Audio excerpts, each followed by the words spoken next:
numbers of the year to come, 2023. And numbers do make a difference in our life, but not only. So you don't need to hear this like some kind of prophecy or dictate about what's coming. It's just raising the themes of the year. And if you only know numbers, you don't know anything. So therefore, it's also very much depends on what you bring to the themes that are going to come up. The annual cycle is a natural cycle, understood as one rotation of the Earth around the Sun. It's a cycle where you plant a seed and the seed comes to fruition. And so a lot of people all over the planet, billions of them, agree that this year was 2022 and next year is 2023. And just that agreement brings these numbers into our life.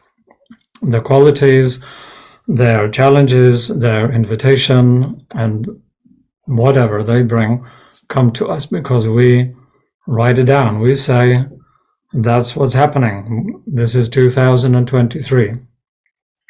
So it permits the influence of the number to infiltrate our world. I won't go into a long discussion about why numbers, what about numbers, why they're so important, but I'll leave you with the thought, without the world there would be no numbers. And that is enough to indicate to you their significance and all-pervasive presence and potency. And every number brings its own unique qualities. So this is what's going to happen. We'll look at the numbers of the year and see what that tells us. 2022. 22 has become 23. So the 3 is the first number that has changed, really. Nothing else changes in some way. It's still the year, century number is 2000 and the decade is the 20s, but the individual year number is 3. So that becomes like trigger number in a way. It's the activating point which makes everything else move. It's just a little quick sketch. Some of you know how we lay out the birthday, and this would have been 22, and this would have been 2022. And what is changed is now this is 23. 23 is important, and it adds up to 5, which also has a significance. And this is now 2023, and that adds up to 7. So that's basically what we're looking at. 3 numbers, the number 3, the number 5, and the number 7. As I indicated, this is the 3 is like the instigator or the trigger that sets everything off in motion in a new direction. And the 7 is in the space which we call like the flowering, the opening. So that's where we're going. The 3 is not just happening for its own sake, but is wanting to move us towards what is we call the total number or the sum, and that is the 7.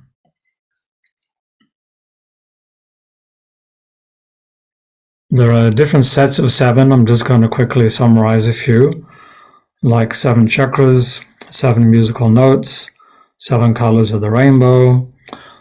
7 archetypes is interesting, like the 7 dwarfs in that story.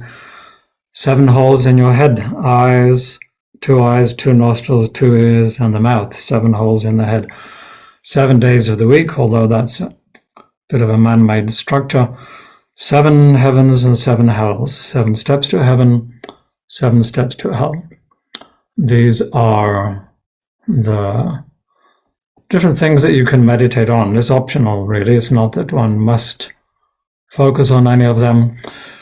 I'll focus mostly on the 7 and its properties because, as I indicated, that's where we're going. The 3 is the trigger, and we'll mention it in a few ways, but especially take up the qualities of the 7.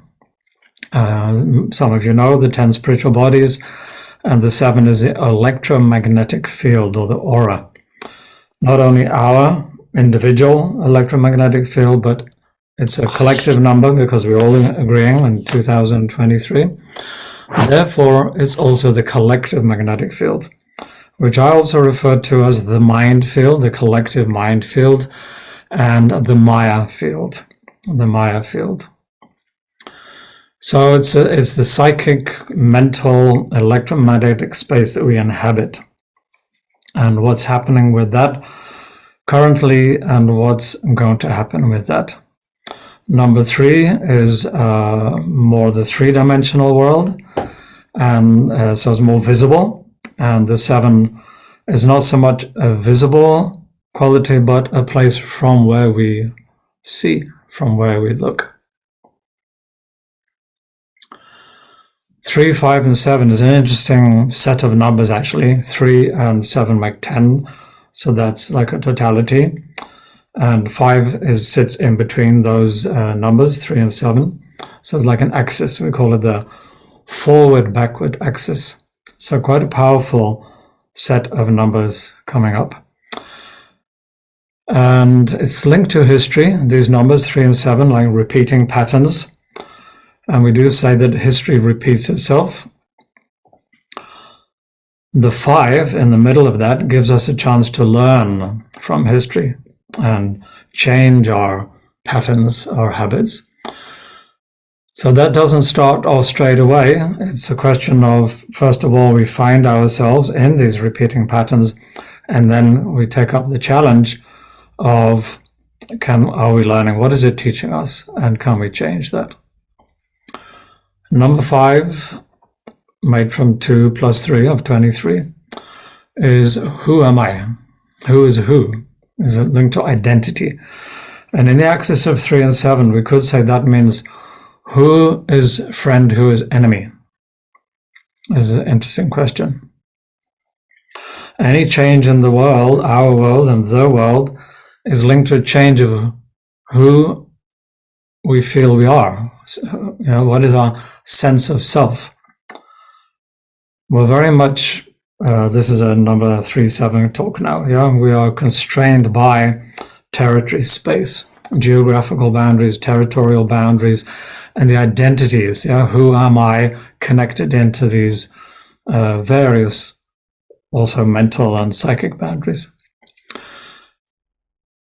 Can we bring transparency to that? Can we build a sense of a global family? Or are we still going to continue living in the who's my friend, who's my enemy? Who believes what I believe?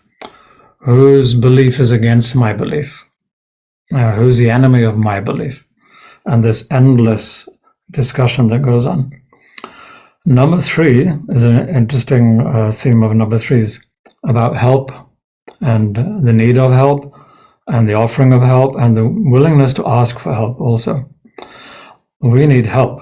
Can we recognize that? The so-called enemy also needs help. Can we recognize that? Can we come to that mutual understanding and help each other?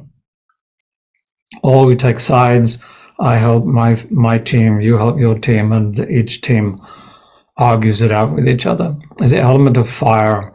So what is that fire? Is it a fire that warms the heart? Is it a fire where we just burn each other? Can we say beyond the outer appearances, the many windows, I see myself in you, I see you in myself. This is going to be one of the big challenges of the year ahead. Okay, I'm going to share a table which will just a quick summary, and then we'll go into some detail.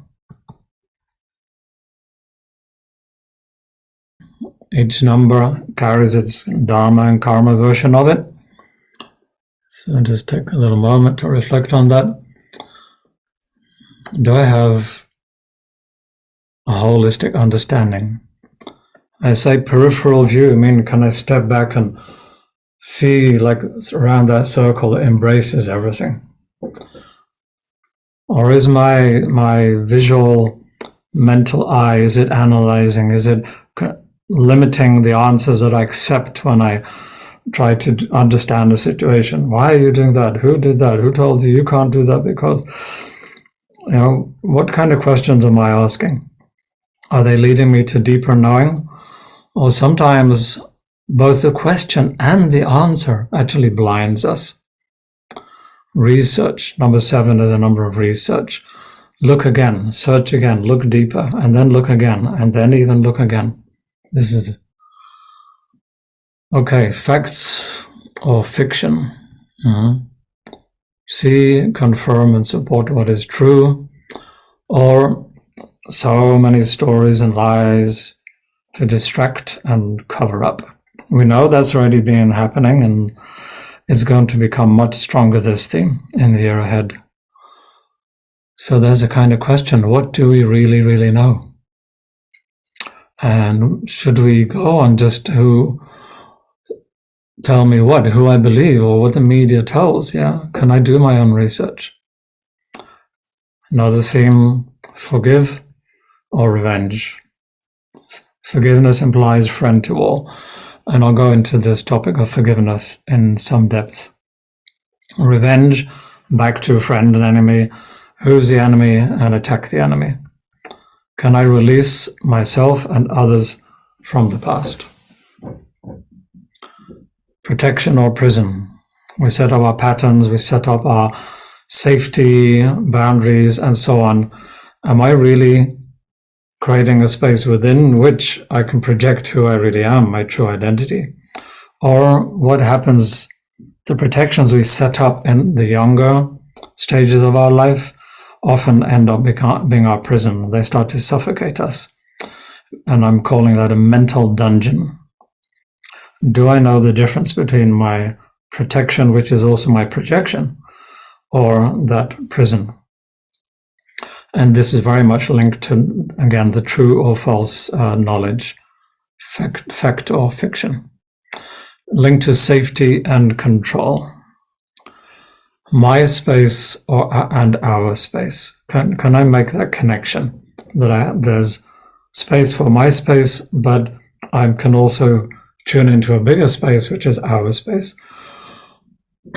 Or does my space and your space become just a very territorial, marginalizing, exclusive, etc.?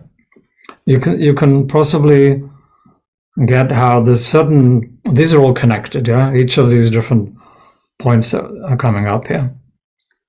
Permit and license, and control and limit. Again, linked to boundaries. Who gives a license? Who sets the rules of what we can do, or say, or think? I'm putting these 3 things together. Action, number 3, what can we do or not do? What can we say or not say? What can I think or not think? Speaking is the 5, 7 is the thinking. And all these numbers are there in this year of 2023.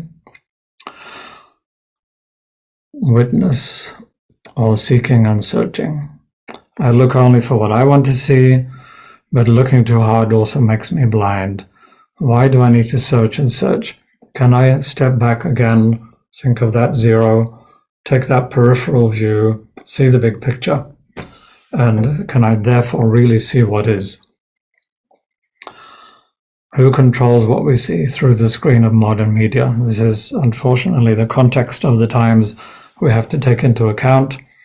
How much the screen and what comes up on the screen is playing a part in our collective psyche in these days, as well as what's happening in the electromagnetic field of the planet. See the plan or make your own plans. This is very interesting. See and agree to the divine order, the natural order of things, or have my own plan, my own fantasy, my own projection, what I want, rather than what the context of life itself asks. Can I familiarize and organize in harmony with a given order? Elevation, number 7, it's got that kind of form, the way we write it in the Western form of the number. It creates a little platform. Am I on that platform in a place of superiority, or a sense of elevation, but of course inviting elevation for all? We'll have more to say about that.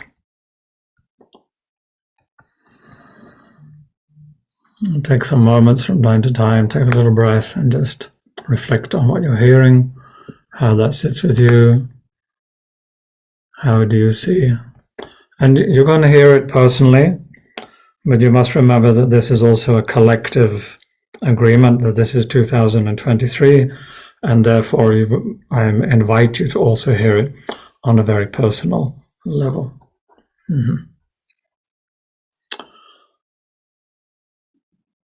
So I've indicated how is the forward and backward axis, and 7 is to see and 3 is to be seen. So we're going to explore a little bit the lens. What is the lens that we are looking through? And when we're on that platform of our own seer. Who's watching the world? There are 7, number 7 colors in the rainbow, but countless combinations of those colors that we can make. And it's not only the creation makes all this variety of color in front of us, but we ourselves also, we could say, interfere or enrich the color of the world around us. Many windows, but there's one world, one creation. Guru Nanak said, "Ek Onkar," oneness, extended and permeating all the creation. The whole creation is the body of God. So how do we do this? When we take what we call a bird's eye view. And remember, sitting up on that platform is not about superiority. It's the ability to step back from the drama to see the bigger picture. There's a kind of paradox, and 5 is linked to paradox. So stepping back also implies actually seeing things close up in a way. And like we have a microscope and telescopic view. In both cases, you're getting closer in to see the things. Mostly we just see what's in front of us. We see the surface. Like we don't see the aura, we don't see the magnetic field of people. We know it exists, but we don't see it unless we use some special camera, special instrument. But we can learn to see it with our own inner instrument, meaning we can learn to see the unseen, see deeper, see beyond. Mostly we're just using this kind of kaleidoscope where we twist things around to suit ourselves. What makes sense for me? So we amplify things. I want to see the moon, I look through my telescope, I amplify it. I want to look at these microbes, I look through the microscope and I amplify. This habit of amplification, partly it can link to the positive mind, which we call mental reinforcement, to affirm and build on the things. But amplification can also amplify our own ego. And the lens also, of course, tends to be narrow. We see in a small window rather than that wide lens camera, let's say. We block out what we don't want to see. This is our common habit.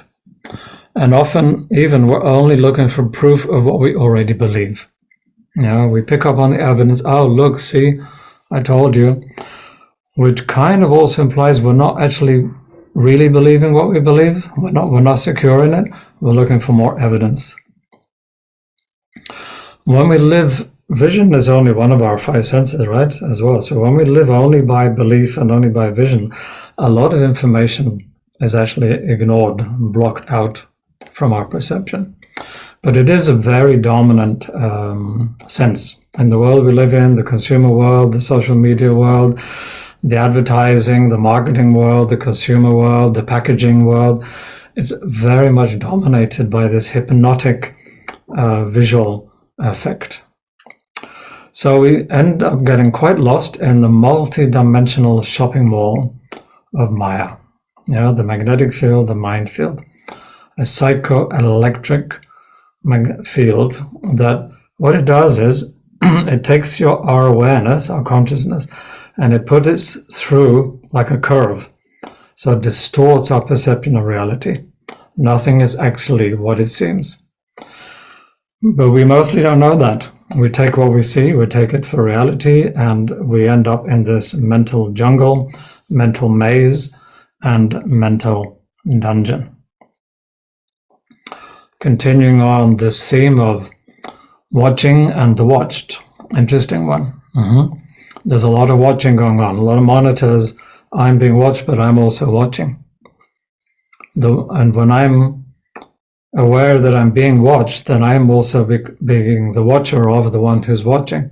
And the one who's watching me is watching to see how I'm watching myself.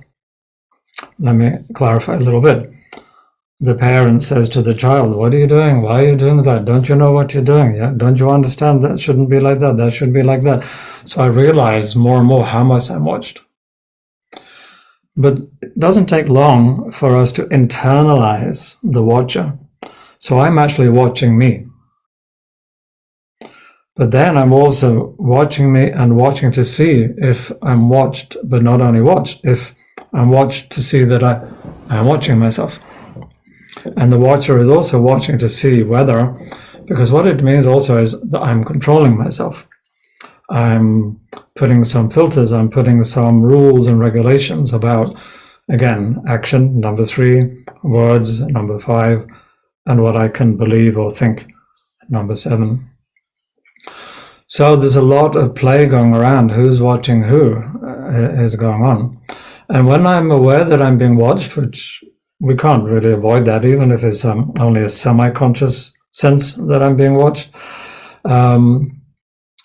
we start assuming, making conclusions about what judgment is the watcher making on me. And I take that knowledge, that information, which is false information, it's an assumption, and I take that information, and now that starts to impose upon me my behavior, the one who's being watched. So I'm an ill-informed observer of the observer, which then becomes an ill-informed observer of myself. And this has a kind of, when you put 2 mirrors to each other and it goes on to infinity kind of thing, it starts to happen like that. Starts with your family and goes out onto the street, teachers in school, friends watching, employment environments, social environments, religious environments, political environments, and of course media environments. Now, something that's also adding interference here, and it's not that it's right or wrong, but we need to examine it a little bit. It's a question of wanting to be right. Wanting to be right. Everybody wants to be right. That's not necessarily in itself a crime or a problem, but it definitely is an issue, wanting to be right. Where does this come from? Wanting to be right. No one wants to be wrong. I'm sure you can understand that. So partly it's just our ego, this pride, self-importance. Look, see, I had the answer. Look, see, I won the argument. I was right. And it's a problem. Even if somebody was right, and later on is found out, oh, actually, they were true. For example, this idea that goes on in social media. Oh, the conspiracy theorists were right, But then the conspiracy theorists also get into, look, see, told you so. And we go back to friend, enemy, you're wrong, I'm right. It gets very egoistic, even in what people believe is in the name of justice and so on. Yeah. And of course, there's a chemical reward. I won't go into the chemistry of it. I'm sure some of you know that better than me, but it feels good to be right. And when we cannot be right, what happens? When we cannot be right, we don't want others to be right. So our ego mind is going to move into a destructive mode. We don't want others to be right. I become self-destructive. I failed. I got it wrong. I start to humiliate. I want to put me down. I'm in trouble, but I'm also angry, resentful. I want to revenge. I want to sabotage the other also. If I can't be right, you can't be right either. We put so much value and importance on being right. This has quite a powerful effect on our interactions with each other, but also the internal intrigues and complexes that we create for ourselves. But in most cases, this is going to backfire.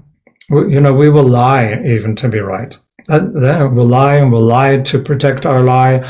And again, we got the mirrors going on, yeah? So, this really is going to corrupt our perception of reality, and it's going to backfire. It's going to really suffocate our spirit, yeah? Again, linking that to protection, but that protection becomes the prison. We want to be right. It feels good to be right. It doesn't work to crave. We do that. Huh? We crave fantasies. We destroy them.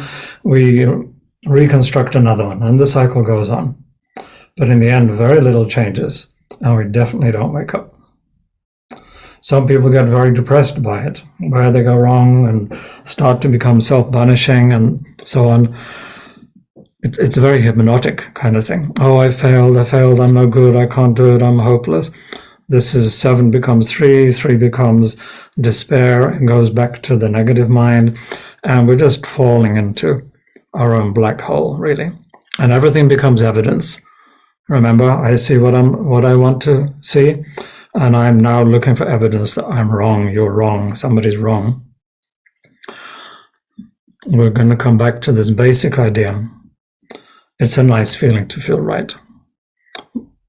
Why not everybody should feel right?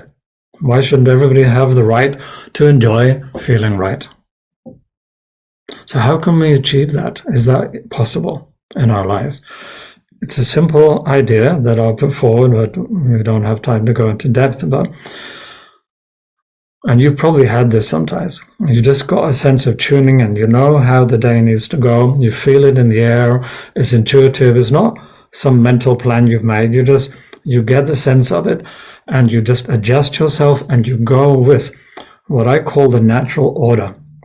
It's interesting, this word order in English has a double meaning. Yeah? I order you, or I put things in order. You follow my order, things are ordered. Life has its own order. Nature has its own order. The cosmos has its own order. The planets, the seasons, so many levels. But order is already there. So how I can adjust my life to have that feeling of being right is a simple idea like that. Tune into the natural order. And that's what Dharma means in a way. Tune into the natural order, and then I feel that harmony. I feel that connectedness with the things. I know there's a situation, and I know, no, that doesn't have my name on it. Another thing, oh, okay, if I resist here, I'm causing my own conflict. I need to step up. It's something I need to get involved with. I get involved. It comes as it comes, but I feel right. I feel I was in the right place, right time, with the right people, doing the right things. And I feel right. It's not a competition. It's not somebody was wrong. It's just I was right. So that's something, taking it from that angle, everybody can be right. You understand what I'm saying? This is not exclusive to anybody. It's not limited. Only she can be right and the other cannot be right. We can all learn to harmonize and tune in and find that interactivity of the natural order on all the levels, physical, emotional, mental, spiritual, on all the levels. Okay. Now this links, I'm going to move along a little bit, this links to the cause and effect. Axis of 3 and 7 is quite linked into this theme of cause and effect. 7 was the good understanding, you might remember that. Okay, so if I'm seeing, not searching for what I want to search for, but seeing what is, I get it. I start to see the chain, action and reaction, and the cause and the effect, and how the effect is a cause of another effect, and so on. And I get that. And the more I get that, the more I can figure out, I can already anticipate, okay, this action will lead to this result. I want that result. What is the action that will lead to that result? What will be the effect of that result? Yeah, I can expand my spectrum of cause and effect. You may or may not permit that for yourself, but it's an example of, oh, why she did that, why, and we tend to only look back into this lifetime. So again, it's a very narrow spectrum that we're looking at why somebody is as they are. And we don't take into account a much wider spectrum of where this may have come from in previous lives. And we want to do our own version, what we call man-made justice, and that's where revenge comes in. He has to suffer, she has to do that, And we don't permit and allow, which is 3-7, the Dharma of 3-7, that, you know what, it's all going to unfold. It might take lifetimes, but it will resolve itself, because the very nature of the universe is this. We have our man-made laws, we have our cultural rules, we have our house rules, we set our own rules. This is acceptable, this is not, and if you don't do that, this is the punishment. And I'm not saying any of that's right or wrong. It's a game we play on the planet, and as we know, in different countries, different traditions are going to have a different set of these man-made rules. And they have their value, they have their place, but they also have their limit. But the law of cause and effect is not man-made. It comes with creation. So paying attention to that law could be very helpful. To recognize there are certain sequences which are unstoppable and inevitable. We try to do that. We try to force something to happen and it doesn't happen. We get angry, frustrated. We want to know who to blame. We try to prevent something that happened, but it happens anyway. And then we think, why, what did we miss? What did we do wrong? But why couldn't we see? That's not going to happen. It's a dream. You're chasing a fantasy. You're trying to stop it, but it's going to happen, whatever you do. Can we learn to see that? It's a work, but we can learn. But it does mean transparency. It does mean cleaning the lens and broadening the lens.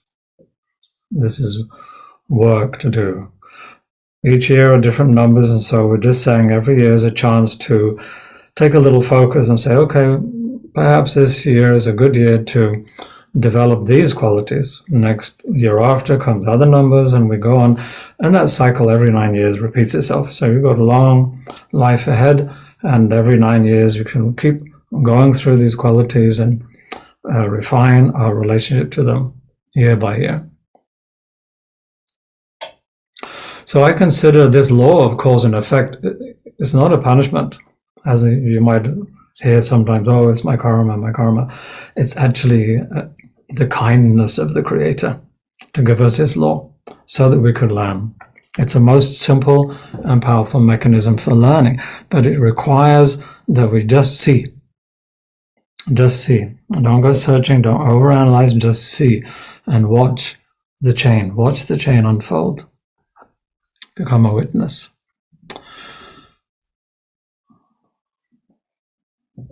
Connected to this, number 7 in the Mool Mantra from Guru Nanak, number 7 is Nirvair. Nirvair means without enemy or animosity. No complication of the past. This is a reference to God's nature, let's say, the nature of the Creator, but it's also in us. God is in all of us. So that nature is in us, that capacity to also be nirvair. But for a moment, let's go back to, it's a reference to the Creator. God is nirvair. What this means is, God is not your enemy. God is not against us.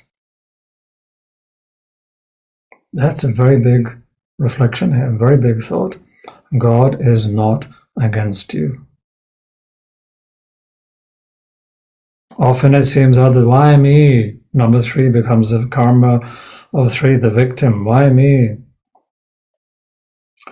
Nothing is against you. Everything, all the theater, the whole stage of life has been set up and set out like a banquet, lay it out for us down to the finest detail for us, for each and every one of us, to experience, to awaken, to learn, to transform, to know the Creator within the creation. How different life will be if you could shift into this perspective. Come back again and again and again. It's for me. It's not against me. I had a hard day. Some challenge came up. Somebody judged, somebody attacked, somebody stole my car. Anything, absolutely anything. Can I say, it's for me. It's for me. It's in my service. I'm not saying that's easy. We have a lot of resistance, a lot of obstacles to that. And people will say, but you can't say that, but even that, but why that, but how that? Can you explain this? I'm not trying to explain anything about any of it. I'm just giving a commentary. What life would be if you could change the angle, turn that kaleidoscope around and start to see it like, oh, what if I take it as for me? Then what is that? What is it giving me? And we refer to 3 stages of moving into that capacity of seeing life in this way. To move out of the illusion of our knowledge. So first has to be just this witnessing. We call it recognition. Recognize the unity, thought, action, mind and body, the link between cause and effect. Just see it. Start to see it. Recognize a lot of popularity on this topic, the law of attraction. But wait a minute. For everything we attract, there's something also repelled. For everything you bring into your world, there's something you have to let go of. Can you recognize that? Everything we create, something is destroyed. Everything we try to control, there's going to be an equal and opposing force to your effort. Can you recognize that? We are causing our own hell. No one is doing that to us. In the same way, can we recognize rebellion is not revolution? Enlightenment is not liberation. This theme, I'm just putting that as a little seed because it actually belongs to the following year. Rebellion may happen more, it's already warming up, and there may be a lot of it, but it's not yet a revolution. But you need a rebellion to move towards revolution. So I'm just dropping that little seed on the side there. Understand there's no final healing without forgiveness. This is a recognition stage. Now, okay, I get it, but people will say that I understand or I get it here, but. So there's a much harder work to do to let that all sink in, to really face the significance of this in our life. And that's called a process of acceptance. This is the second stage. Because our habit patterns of the life, they don't fall away by themselves. I can analyze the causes of my misunderstanding. I can search into past lifetimes. I can get a auric reading and all kinds of things, but that doesn't set me free.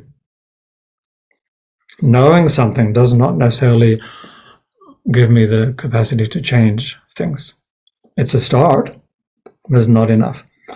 That I have to unlearn and at the same time relearn. Release old understanding, but I need to bring in new understanding together. So there's a detox, but also I need to nourish that space with something. And that means replay. The new understanding, I need to replay that. I need to go through that again. I need to hear that again. I need to remind myself. This is called japa. Japa of insightful understanding in order to displace our mistaken understanding. And sometimes I have to use what we call act as if, fake it to make it, because I'm not always getting it, I'm not always feeling it, but I have seen it. Now this is an interesting moment here. There was a moment when it was clear. Fog comes back, story comes back, history comes back in front of me. Okay, but am I going to decide based on that story? Or I'm going to say, but I'm going to remember the good understanding here. I will act based on the good understanding, even though right now I'm clouded, there's confusion in the air, doubt is trying to take over, but I'm going to stay with right understanding. This is the intermediate stage, and quite a challenging one. But it will bring transparency, it will bring happiness, actually. Here is where a lot of people just fall away. A lot of times people get something, they come, they come to yoga class, they come to some therapy class, whatever. Oh my God, I've just realized, this yoga, I feel so great. I'm going to come every week. And then you never see them again for 3 years.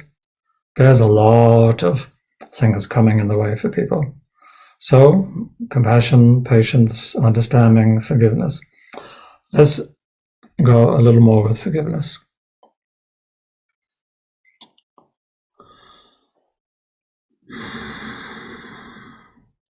It means, it's linked to that activity, stop trying to be right. In that kind of mental way that we talked about. It doesn't mean to reject the place of justice. Justice is number 6, comes before number 7.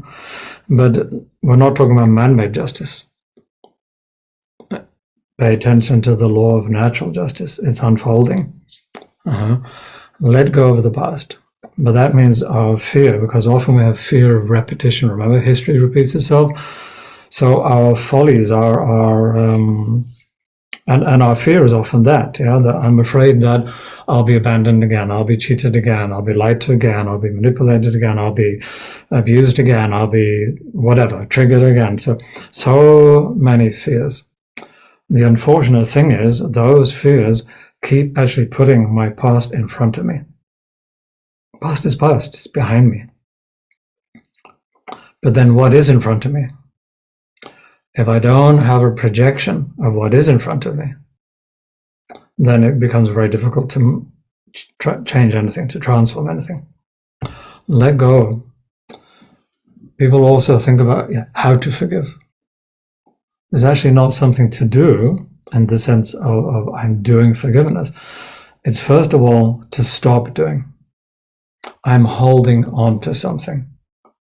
I need to stop holding.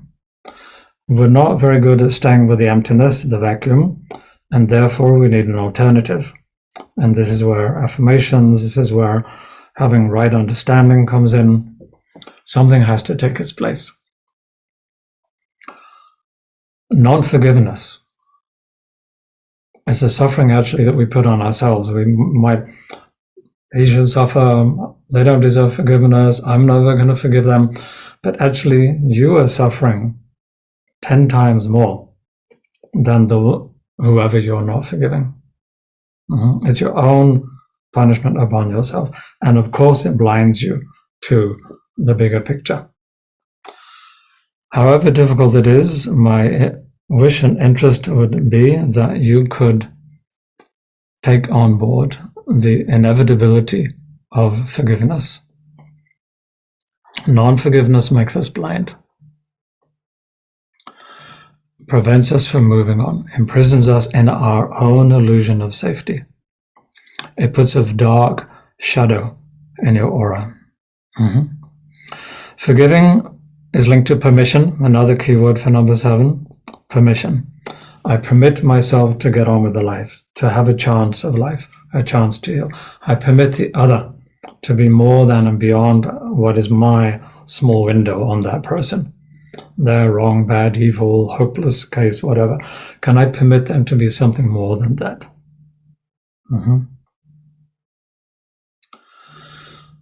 Forgiveness also means, what am I letting go of? I'm letting go of an excuse. I'm letting go of justification, a crutch, a prop to lean on. I'm letting that go. Some excuse to not move forward in my life, to not take responsibility for my life. So, of course, we have stories, and there'll be time when you want to tell that story of what has happened to you and how you suffered and whatever. What would be really interesting is whenever you would tell that story, will it also be a story of forgiveness? This would be an interesting challenge to yourself anytime you tell the story about your life. Another connection to forgiveness is the one who sees the crime is the one who can forgive. Somebody may be very illuminated. I don't see any crime. I don't see it. And that might be a false delusion of being enlightened. Maybe somebody really has that capacity. Waheguru. But the truth is, for most of us, we do see. We see our mistakes. We see others' mistakes. We see their blind spot. Somebody sees my blind spot. We see the errors. We do see. We are given to see these things, to practice forgiveness. And that's why we say, one who sees the crime is the one who also can forgive the crime. So that means developing what we call the predisposition to forgive. A proactive agreement to be ahead of the time. It doesn't mean forget. It doesn't mean no justice. But it does mean don't be blind. See, but see beyond the limit of what you see. Don't just see the crime. It's not passive acceptance. It's not apathy. It's not paralysis. It's a platform for something more. It's not exactly an activity, but a preset way of looking, a preset window. And that makes connection to the heart possible. Pre-forgiveness, we call it, that predisposition to forgive, it makes possible opportunities, possibilities. It opens doors. Compassion and peace can come. Predisposed to forgive means you give up the victim and all the drama that goes with it. Excuses, blaming, claiming, guilt, pride, shame, denying, confessing, self-pity, pity on the other, all that is let go of. You take responsibility and you invite others to do the same. When we don't do this, where does it go? What's a continuous road of perpetual non-forgiveness? You will become increasingly ungrateful and cynic in your life. You will become bitter. Old resentments will dissolve you.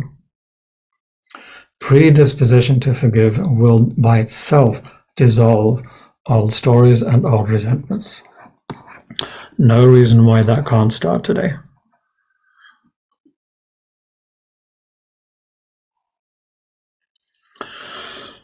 On that platform of 7, the so-called superiority position of it, we can link that to what we call the faculty of judgment. Again, there's a spiritual illusion often comes up with judgment. Oh, I don't judge. We don't judge. Well, that is a big lie. Judgment is a faculty. It becomes a problem depending on what we do with it. We see, we label, we condemn, we put people in the boxes. This is, of course, a karma. But the faculty is essential. We can't really live without it. You know, we take a measure of our environment, whether it's the food I'm putting on the plate, how near am I to the traffic light, which is turning red, and so on. We use this faculty all the time to bring about a harmonious benefit in our life, functionality in our life, and the lives of the people around us. It informs our decision and the action that results from our decision. So it's a faculty to become very conscious of. How am I applying this faculty? Am I applying it in that game of right and wrong? Or, in competing, comparing? Or do I apply it in order that I can get a good measure of the natural order and place myself in that harmony? So make that distinction. Don't deny the faculty. Don't reject the faculty. We are in the world to be in the world, even if we're not of the world, we're passing through, but we are here to go through this experience, to cultivate these skills, this understanding, and to apply it, and enjoy the benefit of applying it.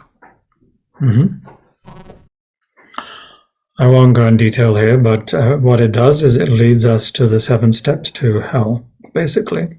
That illusion of false knowledge, which gives us the illusion of control, and then we get into all the games, the plans, the schemes, and then we have winning and losing, winners and losers. We attack and we defend, and then we justify our story, and that's basically a road to hell. Okay.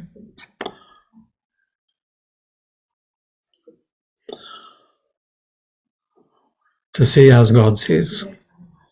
God is within, God is in all, so why not think about it in that way? God is within, in the heart more than anywhere within us. Can I see through that? Can I see through God's eyes, without filters, without prejudices? See without reaction. That doesn't mean to be numb. It doesn't mean to be shut down. It actually means the opposite. Wide open. Wide open.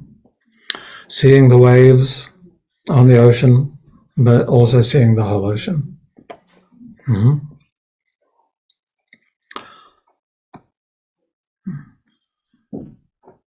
Many people portray the world in many ways. Artists, photographers, musicians, journalists, poets, but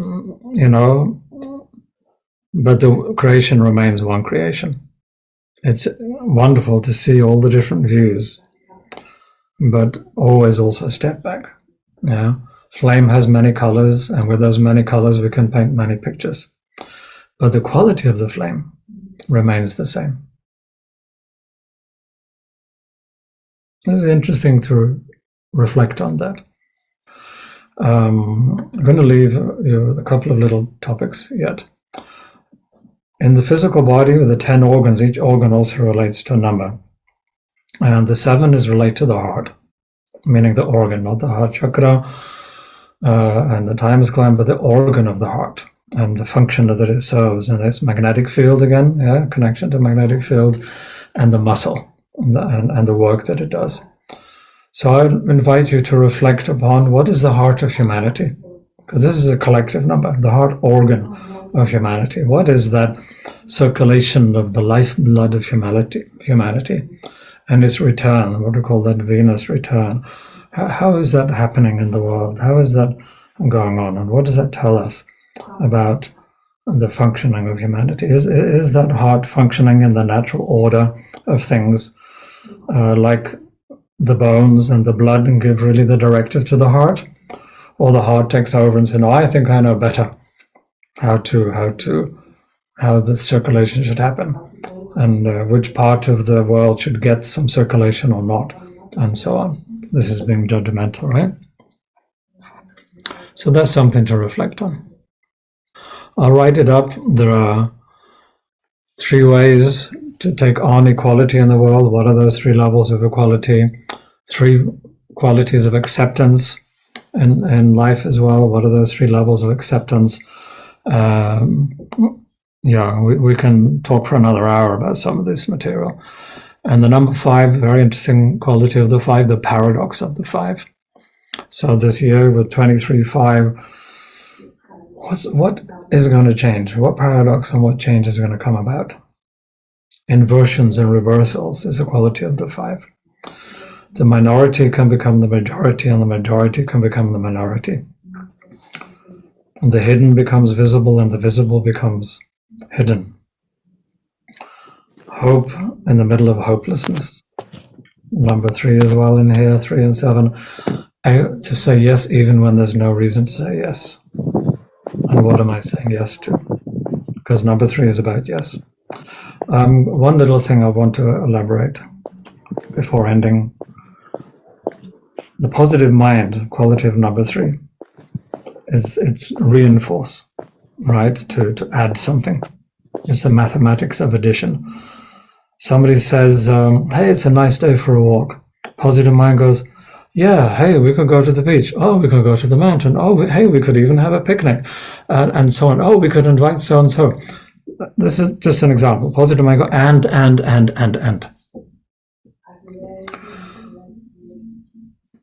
The Maya field and the magnetic field and the mind field that is being very much tapped into by artificial intelligence is taking over the positive mind. Positive mind should be a personal mind, my positive mind. What's happening is the algorithms in the artificial intelligence machinery, what does it do? You know, most of you about this. You click and it goes, oh, really? Yeah, hey, and. And the more that comes up, and, of course, there's something else not being seen. So this play of what is hidden and what is shown is going to be very interesting. This is going to absolutely magnify this year coming of 2023. Amplification, amplify. Make the moon bigger, make the microbes bigger, make everything bigger so that other things are not seen. Affirm this and this and this, so that nobody can, remember I said rebellion is not yet revolution. It's a rebellion to take over your own positive mind, reclaim it, and say, I within me is I decide what I say yes to. Now what's important is you follow that up. If you say yes to something, elaborate. Don't leave it cheap and shallow, one little phrase. You got to go, now, is my room showing that? Is the company I keep showing that? Is the music I listen to showing that? Is what I read showing that? If you really want to affirm that, make as many things in your life support that. Of course, that can be karma or dharma. You might be affirming a complete illusion and then reading all the social media channels that convince you that that is the only reality. So choose wisely, reflect wisely, study deeply. Number 7, go in, research again, search again, search again. But when you affirm, take full responsibility. I affirm this, not because of anything, but by my own understanding, I affirm this, and I will elaborate it and elaborate it. Take back your positive mind, because this coming year, it's a big competition for this positive mind is going to become really big. I'll leave you with that thought. Bless you all. Thank you all for listening in. Satnam, have a great transition if you haven't already made it, or even if you have. Many blessings for the year ahead. Satnam.